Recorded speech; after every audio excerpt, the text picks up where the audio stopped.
Okay, Evergreen. So here we are, 3 albums later, and we're trying to arrange, instead of just 4 jazz guitar players playing boxes, playing, kind of more traditional stuff, we're now into playing 3 different types of guitars, different tunings, different right hand techniques all around.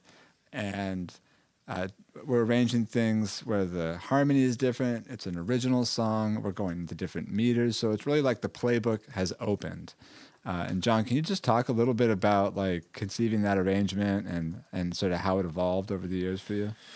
Yeah, I mean, I think as we've, I'm curious to get your guys' thoughts on this too. I think as we get older and we get deeper into this career, like we start drawing on early influences of like way back when we first played the guitar. I mean, I've certainly like with my own records like Ponderosa and stuff, I've gone back to like including more of a folk element to what I do, Yeah. more acoustic guitar, more finger picking, because there's something for me that just helps make me feel like the music I'm making is super authentic to just my life rather than like something kind of like what like a zone I'm in at that one particular time. And Evergreen is kind of one of those pieces for me, like All My Belongings or other tunes I've brought into New West where there's actual finger style guitar work on there because I love playing finger style guitar. To me, it still feels like the most natural way to sit down and just play the guitar without a pick.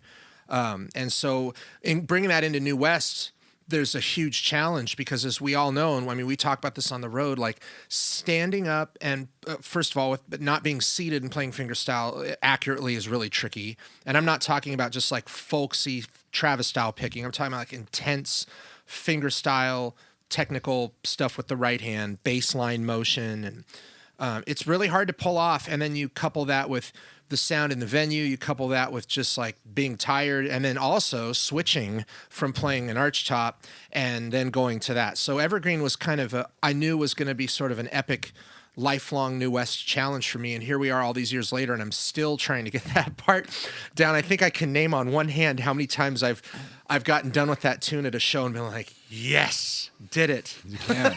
And we know those moments that I've looked at you guys and I've just been like, wow, finally got it, And I shed that tune so much before our tours. I got to start shedding it now for our dates Yeah. in April. But yeah, I knew it was going to be a challenge. And then the alternate tuning actually makes it easier because there's less fretting I'm doing. There's less actual technical work in the left hand. I'm letting a lot of the tuning do the harmonic work for me, and divvying up anything beyond that to the other parts Yeah. really helped. So that open F tuning for me is pretty cool.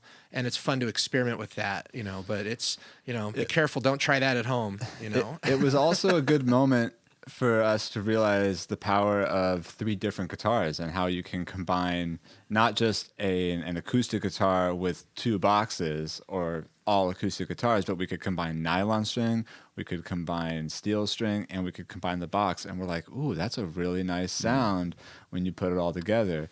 Yeah. So that was another way in which you can sort of expand your understanding of arranging for guitars. That combo, nylon string, steel string, and electric, especially a box, is a winning combo in my opinion.